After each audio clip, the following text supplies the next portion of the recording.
Welcome to secret of சமையல். இன்னைக்கு நம்ம பார்க்க போறது ஒரு ரொம்ப ரொம்ப ட்ரெடிஷ்னலான ரொம்ப ஹெல்தியான ஒரு ஸ்வீட் ரெசிபி. இது வந்துட்டு கோவில்பட்டி கடலை மிட்டாய். அதான் நம்ம இன்னைக்கு செய்ய போறோம். இதை செய்யறதுக்கு நமக்கு வந்துட்டு பெருசா எந்த ஒரு இன்கிரீடியன்ஸும் தேவையில்லை. ரெண்டு பேசிக் இன்கிரீடியன்ஸ் இருந்தா போதும். நம்ம இந்த கடலை மிட்டாய் செஞ்சிடலாம். வெல்லமும் வறுத்த கடலையும் இருந்தா போதும். பாருங்க, இவ்வளோ சூப்பரான கடலை மிட்டாய் நமக்கு வந்துட்டு கிடைச்சிரும். நல்லா கிறிஸ்பியா மொறுமொறுன்னு. பாருங்க எப்படி உடையுது பாருங்க, உங்களுக்கு தெரியுதா? சவுண்ட் கேக்குதுல்ல? இந்த சூப்பரான கடலை மிட்டாய் நம்ம எப்படி செஞ்சோம் அப்படின்னு பார்க்கலாம் வாங்க. ஒரு கடாய் அடுப்பு வச்சிருக்கேன். அதுல வந்துட்டு நான் 1 கப் அளவுக்கு நாட்டு சர்க்கரை எடுத்து வச்சிருக்கேன். நீங்க வந்துட்டு வெல்லம், நாட்டு சர்க்கரை எது வேணா போடலாம். இதுக்கு நான் நாட்டு சர்க்கரை எடுத்திருக்கேன் இன்னைக்கு. இப்போ இதுல வந்துட்டு நம்ம கொஞ்சமா தண்ணி விட்டுக்கலாம். இதுல நல்லா கரையிட்டோம். ஃபர்ஸ்ட் இது கரைஞ்சதுக்கு அப்புறம் நம்ம இதை வந்துட்டு வடிகட்டி எடுத்துக்க போறோம். வெல்லத்தோட அளவு வந்துட்டு நீங்க 1 கப் நிலக்கடலை வறுத்தது எடுக்கிறீங்கன்னா 1 கப் அளவுக்கு வெல்லம் சேர்க்கணும். அப்பனா சரியா இருக்கும். பாருங்க கரைஞ்சிச்சு. இப்போ நம்ம இதை வடிகட்டி எடுத்து வச்சுக்கலாம். இப்போ அடுப்பு ஆஃப் பண்ணிட்டேன். இப்போ இதை வந்துட்டு ஒரு வடிகட்டியில ஊற்றி வடிகட்டி எடுத்து அதுக்கப்புறம் நம்ம திருப்பியும் இன்னொரு பேன்ல ஊற்றிக்கலாம். இப்போ திரும்பவும் அதே வடிச்சட்டி அடுப்பில் வச்சிருக்கேன். இப்போ வந்துட்டு நம்ம வடிகட்டியே வச்சிருக்கிறேன் இந்த சர்க்கரை பாகு இதில் விட்டுடலாம். கடலை பர்ஃபியில வந்துட்டு மாவோட பதம் மட்டும்தான் ரொம்ப ரொம்ப முக்கியம். அதை மட்டும்தான் நம்ம கரெக்டா பார்த்துக்கணும்.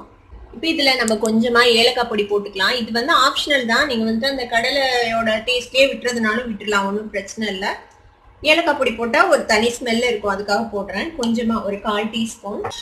கூடவே ஒரு டீஸ்பூன் அளவுக்கு நெய் விட்டுக்கலாம். நெய் கூட ஆப்ஷனல் தான்.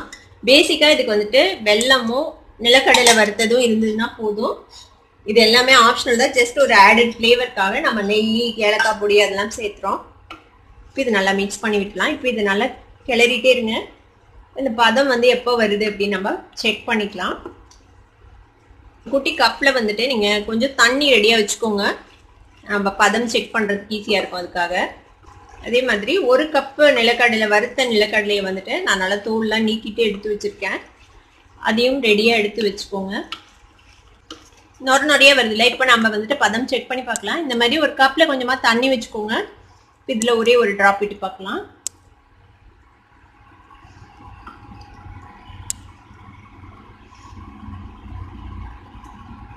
பாருங்க, இது வந்துட்டு உருட்டு பதம் அப்படின்னு சொல்லுவாங்க. இந்த பதம் வந்துட்டு ஜவ்வு மிட்டாய் மாதிரி இருக்கும். இந்த மாதிரி போட்டிங்கன்னா மொறுமொறுன்னு கிடைக்காது நம்மளோட கடலை பர்ஃபி. இன்னும் கொஞ்சம் நேரம் ஆகட்டும். இதுக்கு அடுத்த பதம் வரணும் நமக்கு கடலை மிட்டாய்க்கு. நல்லா கரெக்டான பதத்துல நம்ம வந்துட்டு இறக்கணும். ரொம்ப கவனமா இந்த ஸ்டேஜை மட்டும் கவனமா பார்த்துக்கோங்க. ஓகே, இப்போ செக் பண்ணி பார்க்கலாம்.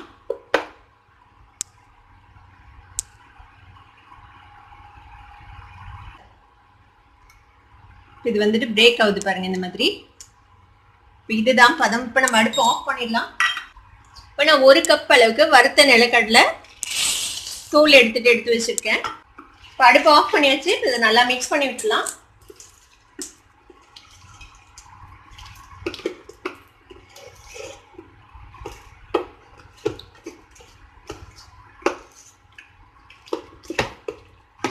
இப்போ ஒரு பிளேட்ல வந்துட்டு நான் நெய் தடவி வச்சிருக்கேன். இப்போ அதுல வந்துட்டு நம்ம இந்த ரெடி பண்ண இந்த கடலை மிட்டாயை போட்டுடலாம். இது வந்துட்டு இப்படியே ஸ்ப்ரெட் பண்ணி விடணும். ஸ்ப்ரெட் பண்றதுக்கு வந்துட்டு நான் என்ன பண்ண போறேன்னா, இது மேலேயும் இந்த அலுமினியம் ஃபாயிலையும் நான் கொஞ்சமா நெய் தடவி வச்சிருக்கேன். இதை வந்துட்டு இது மேல வச்சு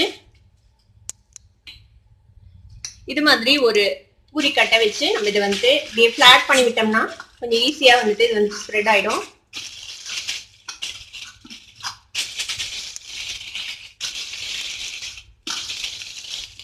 இது மாதிரி நான் நல்லா ஸ்ப்ரெட் பண்ணிட்டு உங்களுக்கு காட்டுறேன் எப்படி இருக்குது அப்படின்னு சொல்லிட்டு எடுத்து. இது மாதிரி அலுமினியம் ஃபாயில் போட்டு நம்ம நல்லா தேய்ச்சி ஃபிளாட் பண்ணியாச்சு. உங்ககிட்ட அலுமினியம் ஃபாயில் இல்லைனாலும் ஒன்றும் பிரச்சனை இல்லை. இந்த மாதிரி பூரிக்கட்டையில வந்துட்டு நெய் தடவிட்டு நீங்க வந்துட்டு அப்படியே கூட டிப் வந்து ஃபிளாட் பண்ணலாம், ஒட்டாது. இந்த மாதிரி பண்ணி வச்சுக்கோங்க. இப்போ இது இன்னும் கொஞ்சம் வார்மா இருக்குது. இப்பவே நம்ம வந்துட்டு இதை பீஸ் போட்டு வச்சுக்கணும். இதை வந்துட்டு நமக்கு வேணுங்கிற அளவுக்கு சைஸ்ல நம்ம வந்துட்டு இதை பீஸ் போட்டு வச்சுக்கலாம். இது வந்து கொஞ்சம் இந்த மாதிரி சூடா இருக்கும் போதே பண்ணிடுங்க. செட் ஆயிடுச்சுன்னா உங்களால பீஸ் பண்ண முடியாது.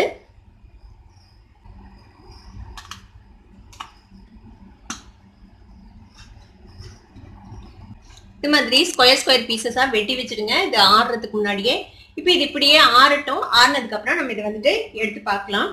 ஆறுனதுக்கு அப்புறம் நல்லா மொறுமொறுன்னு ஆயிடும். அது வரைக்கும் நம்ம வெயிட் பண்ணலாம். இது நல்லா ஆறி செட் ஆன பிறகு இந்த மாதிரி ஒரு தோசை கரண்டிலையோ இல்லைன்னா ஒரு கத்திலையோ வச்சு லிஃப்ட் பண்ணிங்கனாலே இது ஈஸியாக வந்துடும். இப்போ நம்மளோட கோவில்பட்டி ஸ்டைலில் ஒரு கடலை மிட்டாய் சூப்பராக ரெடி ஆயிடுச்சு. கடலை மிட்டாய் வந்துட்டு ரொம்பவே ஹெல்தி. மற்ற ஸ்நாக்ஸோட கம்பேர் பண்ணும்போது குழந்தைங்களுக்கு வந்துட்டு நீங்கள் இந்த மாதிரி நம்மளோட ட்ரெடிஷ்னல் ஸ்வீட்ஸ் வந்துட்டு செஞ்சு கொடுக்கலாம். ரொம்பவே டேஸ்டியாக இருக்கும். இப்போ நம்ம இது வந்துட்டு உடச்சு பார்க்கலாம் எந்த அளவுக்கு இது கிறிஸ்பியாக இருக்குது அப்படின்னு சொல்லிட்டு. பாருங்க எவ்வளோ ஈஸியாக உடையுது. நல்லா கிறிஸ்பியாக இருக்கும் இது சாப்பிட்றதுக்கு.